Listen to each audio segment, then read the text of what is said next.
Now, I am very pleased to introduce Steve Fabris, who is our guest presenter for topic one. And the topic is advancing as a coach as your athletes reach new levels. And it's really pleasing to see some of the coaches who are coming in onto this Zoom are in exactly that position right now. And it was a topic, I'll take credit for this one. I came up with it because it's something I've observed over time in my, as a coach and also as an employee at Athletics Victoria.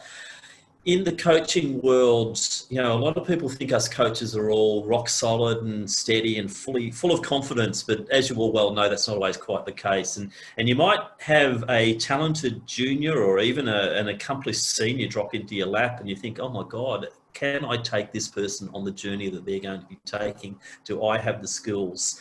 Do I have the competencies? And do I have the confidence? And in many ways too, it can also get down to do I have the time and do I have the budget to follow this person potentially from a state to a national to an international career as an athlete? So we've got Steve Fabris on board, as I said, to be the guest presenter for number one. The reason being, he's the coach at the Rising Track Club, head cross-country distance coach at St Kevin's, and going through a period now, as a few of you are, as I can see the faces coming on, who are seeing that you've got an emerging squad. You've got a squad of talent, and you've got a squad that you have helped get to where they currently are, and in many cases they will be going further. So it'll be great to hear from Steve about his sort of where he thinks this is going to go, where he's going to go with them, and I'll be very interested to hear some of his insights on that. Now, we're aiming to have about a 1 hour seminar. The first part will be Steve delivering, and then we'll open up for questions after that. So without any further ado, Steve Fabris, you can take the floor. Well, thanks very much, Tim, for the very kind intro. So I'm 13 years into my coaching career now, which may seem a while for someone who's just turned 32. But I started coaching as soon as I finished high school, obviously went straight into the school program. And then from there, worked a variety of club programs, other schools, and then kind of worked my way up from being a junior sprints coach. And now I found myself coaching a fleet of rather talented and enthusiastic middle distance athletes, and still one 400-meter hurdler. Tim was kind enough to reach out and ask me to be involved. And I certainly don't consider myself to be an authority. I've got a whole bunch of my mentors actually on my screen at the moment. So I've got a little bit of imposter syndrome, a little bit nervous. Hopefully I haven't misinterpreted any of the lessons that have been passed down to me over the past few years. Tilly, if we could just get to the first slide. I might just chip in quickly here, Steve. I wasn't aware that you did really have a background as a middle or long distance runner. You actually came from a sprint hurdle background. And I think that's quite an important thing to say as well, because once again, I think it exemplifies that you don't necessarily have to always walk the walk in an event to actually be an effective coach in that event. What are your thoughts on that? Yeah, I agree. And it's interesting. I've obviously been working the APS system for a little bit. So we're kind of, and our students are kind of blessed with some of the athletes that come through our programs as assistant coaches. Like I look across and I see, a Craig Mottram, I see, Jeff Risley, I see Mark Hipworth, I see these guys, coaching in programs alongside me that have had fantastic careers. And I think it's obviously a massive asset to have that sort of experience and knowledge from a technical standpoint. But the majority of the athletes that I deal with are your common everyday athlete. And that was very much the summation of my athletic career. So I've kind of been exposed to a range of things that did work, that didn't work. And I think, looking again at the coaches we've got here today, it's not necessarily that you have to be elite at the sport. It's just, I think you have to commit to understanding the demands of your event. But that's not to say that the knowledge those people have isn't valuable in its own right. And I certainly leverage that when I need to by calling in, a Luke Matthews or an Alex Rowe or someone like that, to provide that insight that I can't give from my own personal experience. So I think, look, it's a massive asset, but at the same point, it's not the be all and end all. Yeah, perfect. So in terms of what I wanted to talk about tonight, again, it's just kind of I'm going to run through how we operate our little group, and the things that I find value in, and then hopefully, if nothing else, we can have a discussion afterwards, or at least it enables you or motivates you to go within your own networks and have those discussions yourself. So please don't take what I'm saying as gospel, but just merely as someone who's been doing it for a little while and really feel like I've learned. I feel like I'm in a significantly different place than I was as a coach 5 years ago, probably even 3 years ago, to be fair. So I guess there's two things that I look at when it comes to defining the direction of our group, and that's my coaching philosophy, which is what I believe, and then the coaching model, which is what I know. So what I believe is effectively what makes a good coach. So they've got to be committed to helping your athlete achieve their goals. They've got to have a knowledge of of all aspects of the event. You have to be able to communicate that knowledge. You have to be honest and open. You have to serve as a teacher and impart knowledge on your athletes. I personally don't believe in just prescribing sessions. I like people to be involved in their session planning. And as a coach, we should never use our athletes to advance our own reputations. So I guess everything that comes down to it is that quote down the bottom, which is how I operate my program. And that's what's in the best interest of the athlete. So it's not what's in the best interest of me as a coach. It's what is in the best interest of the athlete. And as Tim mentioned earlier as well, that comes down to defining our role as a coach. So if we're employed, perhaps as a part of a little ath center, or we're employed as a club coach or a school coach, or we have our own private enterprise, we have to make that commitment in terms of our time, our energy, and our skill to ensure that we're providing a program that is going to enable our athletes to achieve their goals. Okay, so if we've got perhaps someone looking to make an Olympic team and we're only available Tuesday, Thursday, then as much as there may be a desire for that to work, from a resource standpoint, that's probably not going to work. So if I pop across into my coaching model, and this is probably where I've changed the most in the last 10 years. So probably my first 5 or 6 years of coaching, I was what you call a coach that had a traditional model. So you have an event, there's specific energy demand, specific demands of that event in terms of like physiological demands. So there's specific fatigue. There's, if we're looking at distance running, for example, we've got what percentage is aerobic, what percentage is anaerobic. So a traditional model coach will write a program based on the demands of that, and then either distribute that program or coach that program. So for me, in my early years of coaching, I'd get a 10-week contract to prepare a team for a school championships. So not knowing the athletes you have access to, you look at those general demands of the event, and you write a general program that is going to have them peak towards the date of their finals, effectively. Whereas now, what I think I've done is I've combined that with a more athlete-centered focus, or an athlete-centered model. So if we just add one level on top of where we were, so we've got that general picture of what the event demands. Now we're looking at how an individual impacts that general program. So everyone will bring their own physiological assets to an event, okay, and their own psychological assets to an event. So the most common one in the distance running world is your fast twitch athlete versus your slower twitch athlete. So if we're looking at a 800 meter runner, for example, what we might have is someone who's more based in the 400 sphere that can come up to an 800, but we also might have that talented 3K 1500 runner who's got a more aerobic base that can also run an 800.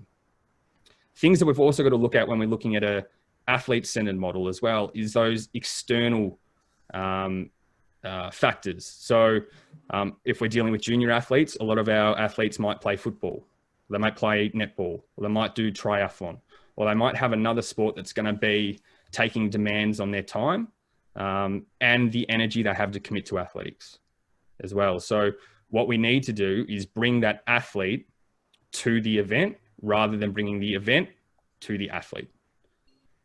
So I guess if I looked at the model that we kind of use, so I like to build and maintain. So speed and endurance are the two things that we kind of need to develop. And obviously, depending on what cycle and what time of the year that you're in, you're going to have a different focus on those particular qualities in your running. Okay, for example, if you're going through a winter period, you might be more aerobically based. As you get towards running more 8s and 15s, you might introduce a bit more speed work. But those things don't work in isolation, and I believe that you need to touch on those throughout the year, obviously with different focus depending on the time. We like to progress everything.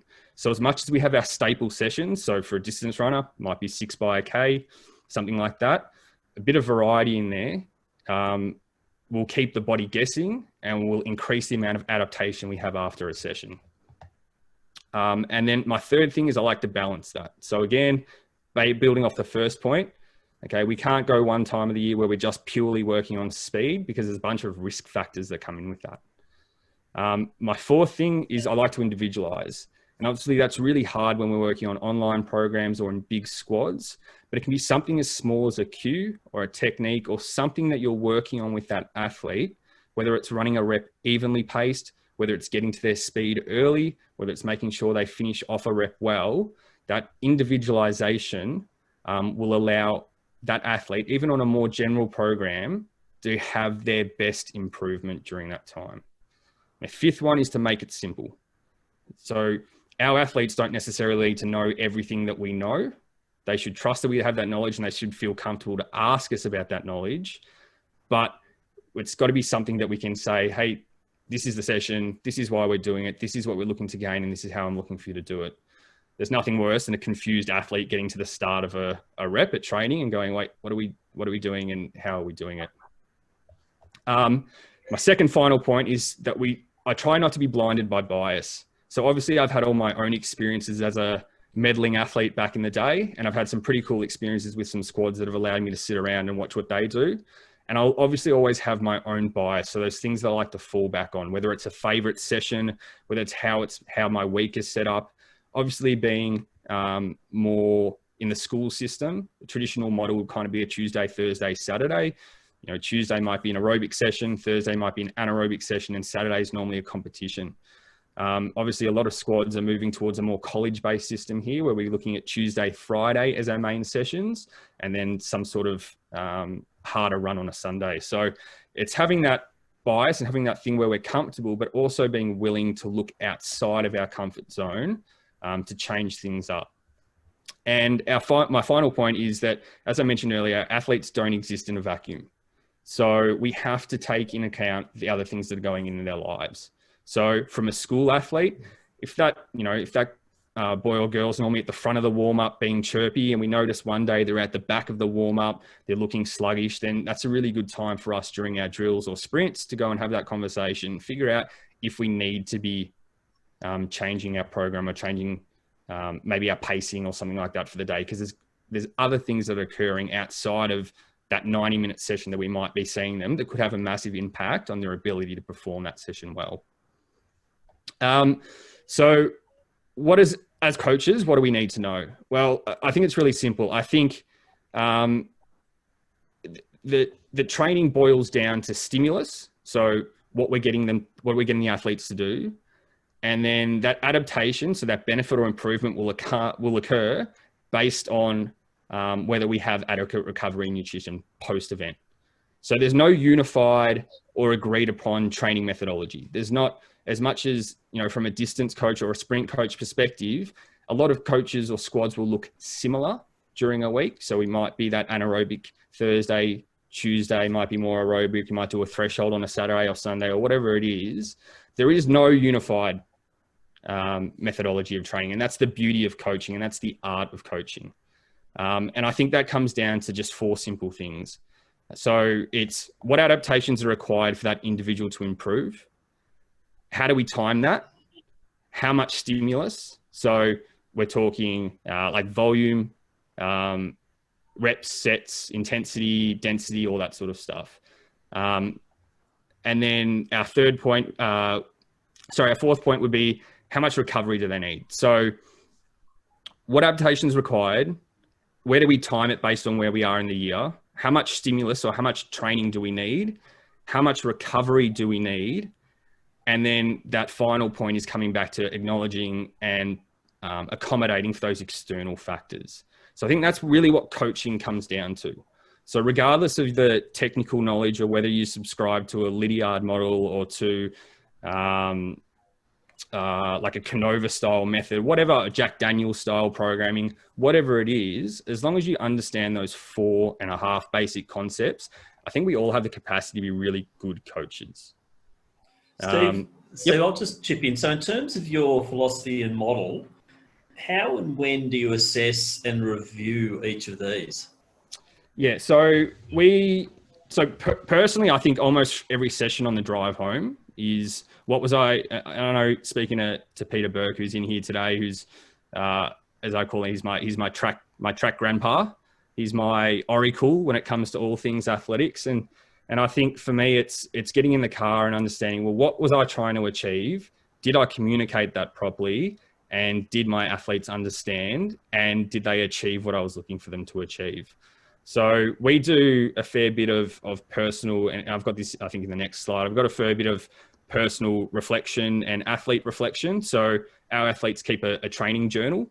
So just on a Google sheet, and they put in a whole bunch of information for me to see, whether it's as simple as an RPE, so how hard they found the session, and then a description of the things they felt and acknowledged during the session. So what I'm looking for is, if I'm looking to see, okay, that was a session that I thought they should have been able to achieve really easily, okay, and then they didn't and they found it really hard, or they could have been sore, then I need to look back and perhaps assess those external factors. And we could be getting sick, we could be coming off an illness, or we could be, if we're a student, for example, we could be in a heavy period of assessment and we've been pulling late nights.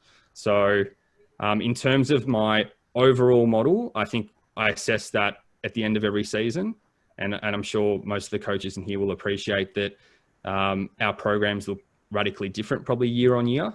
I know my programs certainly look very different through the experiences that I've had in the last 5 or 6 years. I basically gone from a really low volume sort of program and gently moved out towards a more higher volume program as I started to understand the implications of that sort of training and all that sort of stuff. So I guess it's something that's constantly evolving, but we do a formal review seasonally, and then we do individual review sessionally.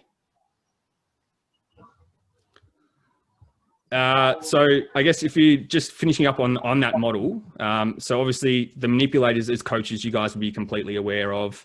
So your manipulators are going to be distance, volume, total volume, rest between reps, and speed and pace. So they're your manipulators that you're looking at for a session. And then you can add on top of that, and we start to get, as we get slightly more advanced as coaches, you look at things like hills, you look at things as density, and stuff that I call stuff, drills, sprints, gym work, nutrition, all those sort of peripheral things that I probably wasn't doing 5 or 6 years ago, that have now made a massive impact to our group, that don't necessarily require a formal education. It's not hard to tell someone to drink water, for example, but I found for years and years, we had really inconsistent performance within our junior ranks. And a lot of that was coming down to the fact that they simply wouldn't drink water at school. So they were doing all these really difficult, challenging sessions and going on their runs on Sundays and doing all that sort of stuff, but they weren't actually affording themselves the best chance of success by doing something as simple as drinking water. And then my final point there is, and I'll touch on this again in the next slide, is what I call an athlete development network. So for many of the coaches in here, I consider you part of my athlete development network. I know I've been on the phone with a number of you in the past, well, some today, some yesterday. So they're resources that I have access to, or I lean upon to develop or deliver the program that I feel like our athletes will best be served from. So whether that's getting session advice or planning advice, or overseas advice, or tapering advice from another coach who's seen it, who's experienced it, or something like, for example, I've outsourced our strength and conditioning to 2 physio clinics. So we use Melbourne CBD physio in the city, and then Southern Suburbs physio for our guys out Brighton way. And because the clinicians were seeing our guys on the table, and they were seeing the condition of their body. They were seeing their weaknesses that were then transferring into injury. After a number of discussions, it was like, well, you guys should probably take control of that because you're seeing them from a pathology standpoint and they can make the best impact there. So for me, you know, whether it's a nutritionist like Jess, whether it's a practitioner in terms of physio, osteo, chiro, I've made that network bigger as the demands of those athletes has gone from training after school 2 days a week to trying to make international teams. Tilly, if you can flick to the next one for us. Perfect. So in terms of what I've done over the last decade to try and become a better coach, as Tim kind of brought up before, for me, number one is self-assessment. So that comes from our planning. Obviously planning for us Victorians at the moment is very, very difficult and has gone from, you know, probably block to day by day for a lot of us. So again, you look back to that. So what are the goals of the athlete? What are they trying to achieve? And then on a session per session basis, is getting out of the car or getting into the car at the end of the session and considering, did you achieve that? Did you communicate that? Did I overcomplicate things? Or have I not prepared them to achieve what I was looking for them to achieve? From there, I'll go to experience and observation. And I think this is paired up with our mentors and networking is probably the biggest vehicle for improvement I've had as a coach. Many of the people in here have been pestered religiously by my questions. And I appreciate the patience that's been afforded to me in my quest to become a senior athletics coach. But I think as a coaching community, it is such a small sport and we are fighting against so many external factors. The notion that so many of us look after each other in this way is one of the most comforting things. And I know my favorite part of coaching is, or one of my favorite parts of coaching is going to the track during a competition and hanging out and talking to those coaches and seeing what they're doing. I've left Lakeside many, many times with notes written out of or ripped out of Berkey's notebook with sessions and ideas and all that sort of stuff. And I think for us, we have to be okay with not knowing everything, and we have to have a growth mindset. So we should always be looking to advance our own knowledge so that our athletes benefit. There's no point having ego or pride, and you don't have to implement everything that those mentors pass along to you because you should always reflect it against those models that you have in your own arsenal. Okay, so whatever you believe true, absolutely absorb that information. If it doesn't fit, then it doesn't fit, and that's perfectly fine. But it's always good to understand why other people are doing things. And I think that's probably been my biggest growth, is being willing to ask questions. I certainly would want my athletes to know that I don't know everything. I'm constantly trying to improve my knowledge with a view that again provides them with the best service. So outside of those trackside conversations and phone calls, obviously I've gone through my AV courses. So I was a little late to the party. In 2006, I did my level 1 ATFCA generalist course and was coaching high jump for a few years and some hurdles. And then I came back and did my level 2 advanced, and obviously looking to go on through my level 3. So even though I'd been coaching for over a decade for my level 2 advanced, and I know Anula's in here, and Anula was my wonderful presenter for my level 2 advanced, I learned things that weren't necessarily about how to program sessions, but the idea of some inclusive coaching of how to develop a model of how to plan, how to communicate, was a lot of the stuff that, not necessarily the technical things that I pulled away from those courses, but were really valuable. And again, the relationships I made during that time there were really valuable. So obviously from there, we've all bought books. I've got a collection of books behind me that I've read and highlighted through. And again, it's just good to see if you're on the right track.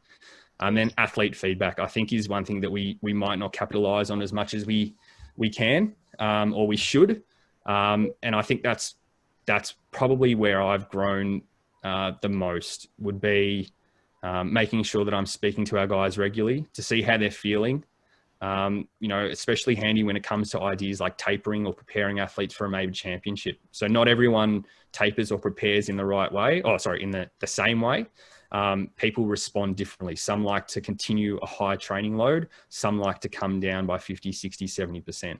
So again, it's having those discussions, getting that feedback on what they were feeling. And then you need to put that back into the individualization part of your programming for them moving forward. So for me, I'm far from being the best coach I think I will be. I'm years away from it.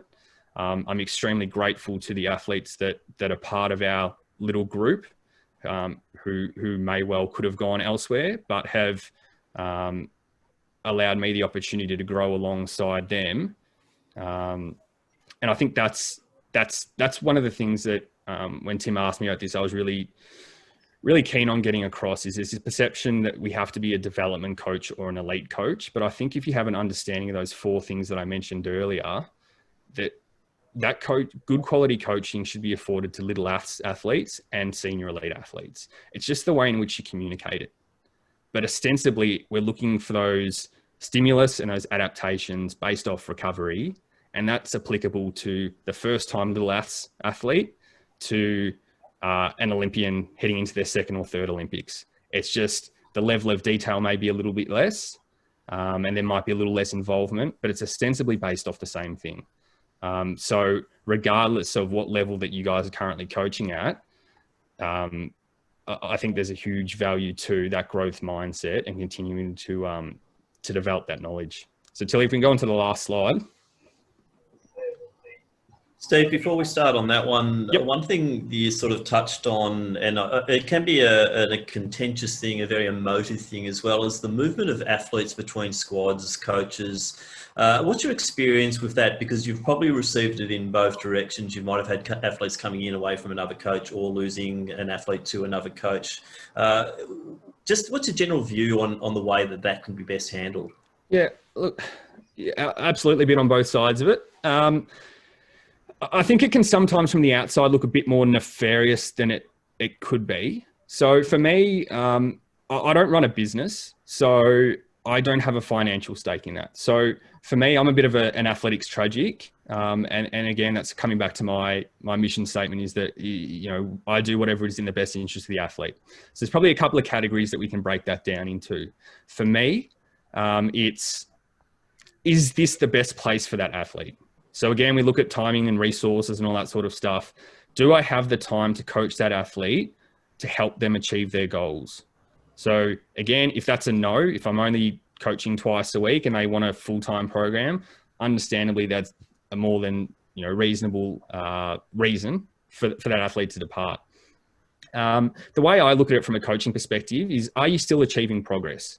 If you're still achieving progress, then this is probably the place for you to be. If you're not achieving progress, then you need to have those really authentic and honest discussions. And that's where that athlete should feel comfortable contributing to the program. And if the fit's not there, the fit's not there. So I've obviously inherited a very handy senior 800-meter athlete this year, who came across from a coach who's far more credentialed and experienced than I am. And that was just because they had a conversation and they realized after a few seasons it wasn't working. It certainly wasn't me getting on the phone and ringing up or doing that sort of stuff, which does happen in Victorian distance running. But yeah, for me, is this the right fit? Do I have the resources to afford you that? And unfortunately, that means if we're not prepared to extend ourselves, then that athlete could progress on. But I also think there's enormous value in that IP, that intellectual property, and that knowledge and that relationship that you develop with that athlete. So, whether it's 4 or 5 years of, as I said before, working on tapering strategies, finding out sessions they respond well to, injury management, all that sort of stuff. I think there could be a perception that there's a few squads out there where, because they've got some elite runners, they are the best squad to go to. But that's not necessarily my belief. I always am interested in how the journey occurred, how they got there. And if progress stops and it's stagnant, then perhaps it's time to look elsewhere, or to modify training, or to find other ways to get off that plateau, so to speak. but for us, like I'm thrilled. We've got 5 or 6 new guys that have come across this year because they like what they've seen of what we do and who we are and how we carry ourselves. And I think that's a really important aspect of a squad, because we spend so much time together as well. Then, yeah, I think it can be looked at a lot worse externally. And it does get handled poorly by coaches and athletes every year. There's always horror stories of someone doing something or not saying something or simply just ghosting and ending up at another squad. But I think largely we've got to be mature enough to handle that. And I guess, yeah, sorry, to finish off this last slide is almost a culmination of what I've mentioned so far. So it's this quote that I found in a study I was trundling through for uni, and it says 10 years of coaching without reflection is simply 1 year of coaching repeated 10 times. And I remember when I started coaching, I was very much the guy that was Googling training programs and doing all that sort of stuff and going, well, you know, here's the 8-week block and I'm not going to vary off that because, you know, it progresses in a linear fashion and we should be running fast by the end of it. And I think the more I've grown as a coach, the less importance I put on individual sessions and I put on the program. And I look more at those external factors. I look more at the contributing factors, and I look at that overarching statement is what am I trying to achieve? How much time do I have to do it? And how do I plan on doing that? And I think this lockdown, well, both of these lockdowns has shown us that as coaches, we really need to be agile. We can't be, you know, we've been restricted out of venues, out of time allocations, out of all these sort of things that are affecting our programming. And I think those of us that can step back and say, okay, well, what am I trying to achieve? How much time in a particular heart rate zone, for example, am I trying to achieve? You can chop and change that a million ways. And I know that so much of what I learned from Berkey was through a phone call when one of his athletes moved across to St. Kevin's, and I was like, oh, this kid's won a national title. Like, I don't want to ruin his career. And on the phone, Berkey said to me, he said, all I need is 4 to 6K of aerobic work on a Tuesday, something anaerobic off longer recovery on a Thursday, and then he's racing on a Saturday. And that coming from someone who had coached national champions and, you know, athletes like Morgan Mitchell was so simple. And for me, I'm sitting there with my 8,000 pages of programs and downloaded this and that as first year as a cross country coach, having never run cross country. I was going, oh, actually, hold on, maybe it's simple. And so I went back to those 4 things and going, okay, I just need to work on these 4 things. These are the manipulators that I have access to. But as long as I'm adhering to these principles, we're going to have success. And it becomes predictable, it becomes measurable. And that one simple phone call from Berkey 3 or 4 years ago now has actually been the major impetus for me as a distance running coach, and something that he's probably never thought back on for a second. And he's probably regretful now that I have his phone number with how often I call him. But like something as simple as that has put me into a spot now where I've got really high caliber athletes with demands and expectations and needs and wants. And as soon as I get stressed and overwhelmed, I just come back to that one simple statement is what am I trying to achieve? And then what's in the best interest of the athlete? And as long as we've got our hands on those, regardless of what event group that we coach, then I think we're going to be well suited. So just to finish up on this slide here, and I guess that third point was what you were kind of asking about there, Tim, is assessing the suitability of that current training environment. So does that athlete need to be the key athlete in that group? Which is nothing wrong with that. But if I have another key athlete, or do I have another faster athlete, for example, is that going to cause tension? Are they going to be able to work well together? Do they want to train with a big squad or a little squad? Do they want to have some juniors there or only seniors? So all those sort of things can contribute to an athlete coming or going. And as I said, for the majority, people leave or go or come or arrive with the right intentions. But obviously sometimes there's some influencers that like to get their hands in there and do what they do. And then I guess the other thing that happens is when we move to these elite athletes or these juniors progressing into seniors, you have to start to look at things more in a mid to long term time frame. And that's what I'm encountering for the first time at the moment. So I'm looking at points for qualification. I'm looking for countries where races are being held. I'm looking for all those sort of things, which have never really been an issue before because we've always just had school season or school cross country, school athletics, AV, summer series, you know. So for me, I've gone from 3 seasons a year to 2 seasons. And now I'm having to look a year, year and a half, 2 years, 3 years down the track to make sure that I'm giving those guys that have those aspirations the best chance they have to make the teams and run the times that they want to run. So I down the bottom, that final quote there, if a good coach can help an athlete get better, so can an athlete help a coach get better. And I think for me, as I said before, I've got 2 original athletes. So Will and Connor, they've been with me for 6 or 7 years now. That could well have gone to much bigger squads. They could have gone to much more highly credentialed squads, but it's through their involvement and development in my squads that has caused me to get off my butt, to read those books, to watch those lectures, to sign up for uni courses, to go to those races, to get on those flights, to travel, to make those friends and make those networks, to expand my own network, to become a coach that's 150,000 times more developed than I was prior to meeting both of them. So for me, I certainly don't think as a coach-athlete relationship as a unilateral one. I think it's absolutely bilateral, and I'm just very fortunate that I've got a bunch of athletes that have supported me as a coach, and I hope that they appreciate what they have as a group, which I think is pretty special at the moment, and I'm really confident that I can help them achieve their goals in the near future. So I think that's all I've got from a presentation standpoint. Happy to take any questions as long as they're not over 6 out of 10 in the difficulty scale. I just want to throw one in before we go sort of a bit more open slather, but we all know that part of our roles as coaches is to develop that independence and that knowledge within our athletes. Do you feel that that you're achieving that, and what sort of time frame do you look at? You know, you've got some that you might have had for 5, 6 years. When do you believe that they're going to be fairly independent and the relationship with you then changes quite a lot? Yeah, it does. Absolutely. So I think if you're consistent in your approach and you're happy to take questions and you explain why you're doing what you're doing, you know, 1.5 seasons, 2 seasons, because you start to see athletes should start to see repeat patterns.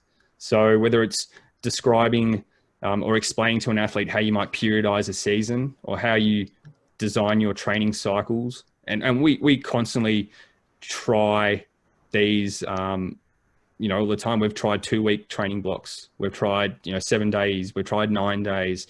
We're constantly always trying things. And I'm explaining to the guys what my logic or my reasoning is. And I think out of all the cool things our squad has achieved, and I think one of the things that comes back to me as being a really proud moment was when an athlete was away at their holiday house and had reached out and said, what was the session? I didn't get back to them in time. They went out, standard would have been like Ks or 1200s, and they actually picked the session that was on their program. So they'd seen that their build-up was consistent enough with what they'd seen before, and they made their best guess as to what I would want them to do, and they nailed the session 100%. So whether it was 6 by K off 90 or whatever it was, that was on the program, and that's what they had just guessed that they were going to do. And I think having that consistency and having that structure and being approachable and being clear and simple means that program. I don't think there's anything good to a coach that makes things sound complicated and tricky. So we shouldn't be trying, to sound smarter than our athletes. We should be able to communicate to them in ways they understand. And I feel if we do that, then our training becomes predictable. They can throw suggestions or should feel comfortable throwing suggestions back at us. And I think that's what makes that relationship so awesome. And I think that's, as coaches, that's how we get invested in it. We all want to see our athletes succeed.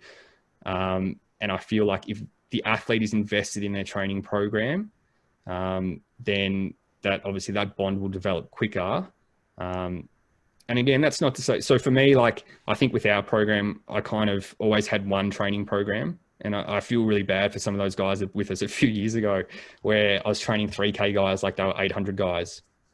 And that was just the experience that I'd had at that time. And it wasn't until I got on the phone with, Berkey and Liz and Gav, and these, local coaches, that I realized that it wasn't suiting some of the athletes that I had.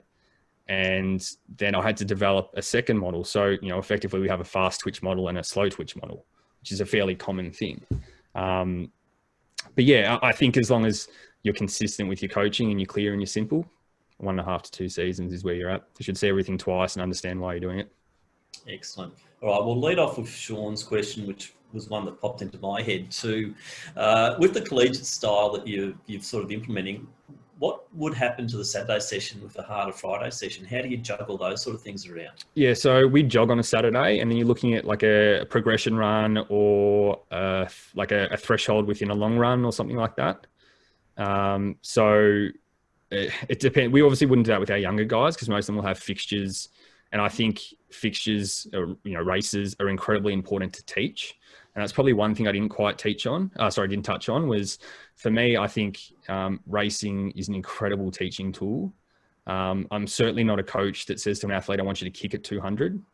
I know there was a lot of interest about what Jack did at the Melbourne Track Classic when he put the foot down with 250.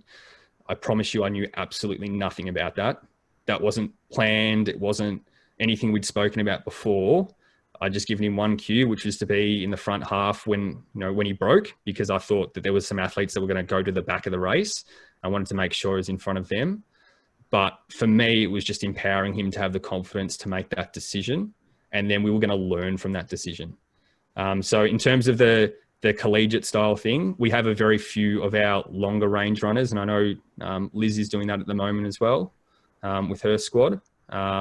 It's just to get a bit more volume in. And also, especially with this time of isolation, it's quite hard to ask athletes to go and do 3 hard sessions solo. I think it's a lot easier for an athlete to go and do a run or a threshold or a progression run or alternating Ks or something like that, because you can kind of put your headphones in and go out the front door. There's a lot more demands to go and do a warm up, to go and do all your drills, run hard reps, have recoveries and hit your target times when you're doing that by yourself or in a pair at the moment. So that's probably the main factor for us doing it at the moment. But yeah, there's certainly a bit more common in the US for them to do that almost longer threshold run. All right, if anyone wants to chime in and unmute themselves and ask a question, certainly go for it. If you just want to type one away, then go for that as well. So we're opening the floor now to any questions that people might have. Certainly, Steve, it's really valuable listen to athletes' suggestions always, because the athletes feel about their body. And then I value your comment on listen to athletes' suggestions, then see whether it could be assist for coaches' implementation.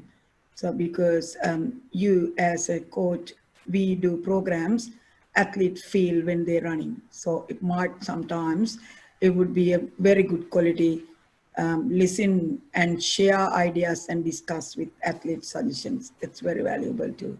So I very much, I like that point when you commented, Steve. That's a great tool for coaches too. Not only coaches. You're too kind and all. I think for me, there's probably 2 things on that. Is one, I think training logs are the best thing that I've ever implemented as a coach. So we just use a Google sheet. There's nothing fancy. There's no subscription fee or anything like that. And every session, I have the athlete write in their session, their splits, how hard it was out of 10, and then anything they felt. And I think when it comes to, as coaches, an athlete might feel a bit more comfortable saying, hey, my right foot was hurting a little bit, or I struggled to accelerate, or I struggled to do this, or I found the last 3 reps really tough. Some things that we might not have a visual cue on, they might not want to have a chat to us necessarily in person, or it comes into their mind later on. That's a really good tool for coaches to use. And then the second part of that, Nuala, I think, is when athletes come across you that have a history. So obviously we've got 6 or 7 or 5 or 6 new guys this year. They've obviously got training tendencies that they like, and it is a significant move for an athlete to move coaches or squads.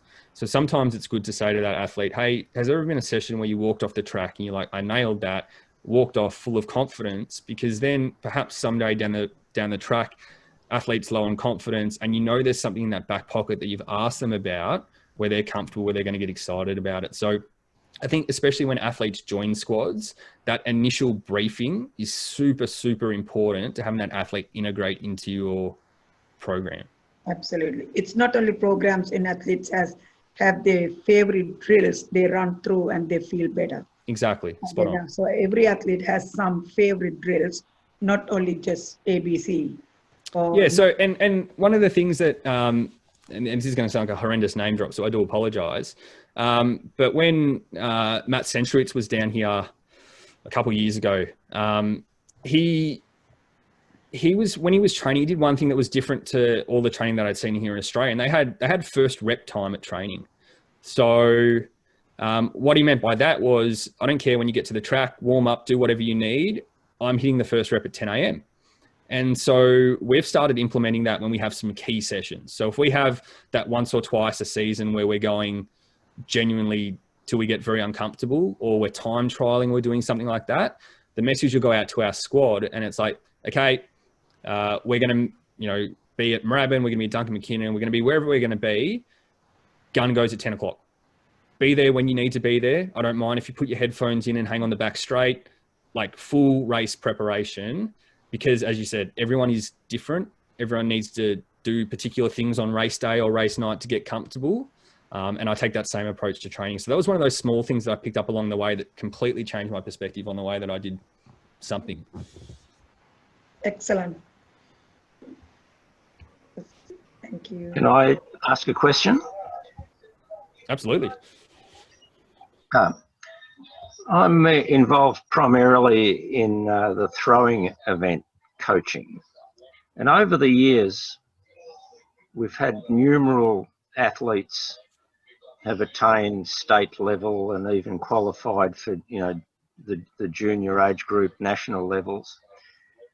But can you shed some insight as to how to pull these people through into the real senior areas, given that at that point, when they reach 17, 18, they've got school issues, they've got personal issues, a heap of distractions. So you've got, a good background of very talented kids, but the attrition rate always seems to be quite high as to really getting those kids and coach, as a coach, sort of getting them through that period into the really senior ranks. Do you have some insight into that? Yeah, I think for me, one of the things that happened this year with nationals being cancelled was when we were kind of all refreshing AV or AA to find out if that was going to happen. And we had a few guys that had won state titles and had done some really exciting things on the track that had genuine chances to win national titles. And as soon as I kind of sent the message to the girls that, unfortunately, guys, it looks like nationals is not going ahead, the response wasn't, this is a wasted season. It wasn't, oh, I've done all this work for nothing. It was like, okay, no worries, let's take a break and then we'll get back to training. And I think for me, that's because our squad culture is really strong. These guys are all each other's best friends. I've made a real note on, who we bring in has to fit a certain character type, because largely, whether it's throwing or whether it's long distance running, it is a lonely pursuit. So for me, like, my best memories of being an athlete is never during race time. For me, it's being a distance runner with a bunch of my distance runner friends, getting the shots out at the end of the training, getting into the circle and throwing, or doing some sprints, or doing those fun things at training that create an environment where it's actually not necessarily the performance that is the most important thing. So, for our guys, it's a large part of their identity. And we've got, like, for us, from a distance perspective, we lose a lot of guys to college, which is fine, because I think one of the things in Australia that we're struggling with is that progression, as you say, from juniors into being absolutely smashed as an under 20 or under 21 athlete. So there used to be like a pretty solid under 23 competition. We don't have that anymore. So if you're a distance runner, for example, you might be running 60K a week or 80K a week at school. And then you pop out into first year university age you're running open competition against professional athletes traveling the world running 150K a week. With your discipline, you're obviously, I'm sure if you're heading up to the 7 kilo shot at that stage, you're already there, and you're competing against man mountains. And it can be deflating because we're, inherently attracted to success. And if we're good junior throwers, we're used to having success and progress. And that all kind of stops when our physical maturation stops, and the improvement just comes from that training. So the implement might get heavier, the hurdle height might get higher, the distances might get longer, and it can be really difficult for us to progress those athletes. To be honest, the reason I started my training group was because we went through 4 or 5 years at the school. We didn't progress anyone into senior athletics. So we had this great school program that was producing fantastic times and results. It was just never translating into athletes competing as an under 21. So they get to uni, and that time between end of year 12 and start of university, it's a really hard time to stay engaged with athletes. They have schoolies, they have family trips, they do all that sort of stuff. So I think for me, it was just with like Jack was probably our example, and Josh this year was just keeping that connection there, removing that pressure, and then taking a long-term approach to that. So, whether they train once or twice a week as opposed to 3 or 4 times a week during that summer, then when uni gets back and they've got some sort of structure back into their week, then as long as you've maintained that relationship, I'd suspect you'd probably be able to maintain or to retain a few more. But it's a problem we face, not just in throws or not just in distance running. It is an athletics issue that we face, is that retention as from our quality juniors into being, this sounds really harsh, almost irrelevant juniors for a few years till they've done that work, till they get into that top senior level and they're getting starts in track classics and doing all that sort of stuff. So hopefully that helps answer. I know it's a bit of a roundabout answer to your question, but I think it's just, for me, the dot points on that are team culture, training environment's got to be positive. They've got to want to be there. And then 2, it's just, they don't have to be great when they're 20 or 19. Is just keep that contact there, keep that love there. And then when they commit to that and they're physically matured, as long as you can explain to them the fact that they've gone from being elite and they've got to work their way back up, then you should have a better chance. Thank you. Any other questions from the floor? We'll be probably wrapping fairly soon. We're getting close to that 1 hour, but I would encourage there's probably time for 1 or 2 more if anyone wants to chip in.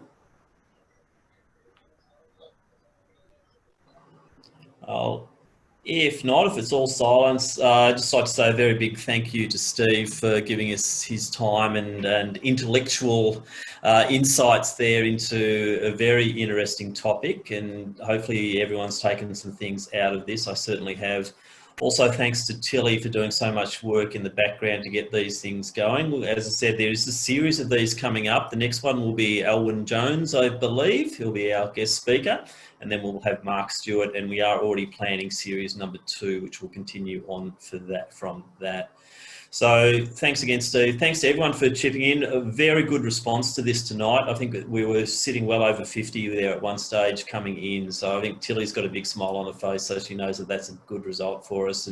And hopefully this is a very successful series. And yet again, Athletics Victoria, we're just trying to do what we can with the resources available to keep the sport ticking along at very, very challenging times. So thanks, Steve. Thanks everyone for coming in. Thank you, Ron. Nice to see you all from Melbourne. Bye, Nola. See you soon. See you soon. Thank you so care, much. Nola. Thank you. Yeah. Thanks, guys. Stay safe. Thank you. Thanks, guys.